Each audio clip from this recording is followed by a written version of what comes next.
Commissioner आओ। मार मार। किधर मारता है? इधर इधर इधर किधर मारता है?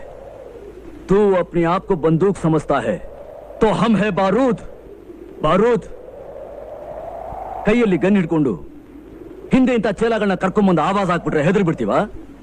ನಿನ್ನಲ್ಲಿ ತಾಕತ್ ಅನ್ನೋದಿದ್ರೆ, ನಿನ್ನಲ್ಲಿ ಮರ್ದಾಂಗಿ ಅನ್ನೋದಿದ್ರೆ ಎದೆಗೆ ಎದೆ ಕೊಟ್ಟು ಹೋರಾಡೋದನ್ನ ಕಲಿ. ಕಮಾನ್. ಆಗಲ್ಲ. ಕಾವೇರಿ ನೀರ್ ಕುಡಿದಿರೋ ಈ ಕನ್ನಡದ ಗಂಡಿನ ತಲೆ ಸಿಡಿಯೋ ಹಾಗೆ ಗುಂಡು ಹಾರಿಸೋ ಗುಂಡಿಗೆ ನಿನಗಿಲ್ಲ ಅಂತ ನನಗೆ ಗೊತ್ತು. ಅರೆ, ನಿನ್ ಹಾಗೆ ಎಷ್ಟೋ ನಾಮರ್ದರು ಹಾರಿಸಿರೋ ಗುಂಡನ್ನ ಡಾಕ್ಟ್ರು ಅವ್ರ ಕೈಲಿ ತೆಗಿಯಕ್ಕಾಗದೆ ನನ್ನ ದೇಹದಲ್ಲಿ ಹಾಗೆ ಬಿಟ್ಟಿದ್ದಾರೆ. ನೋಡ್ತೀಯಾ? ದೇಖ್ ದೇಖ್, ನೇಪಾಳದಲ್ಲಿ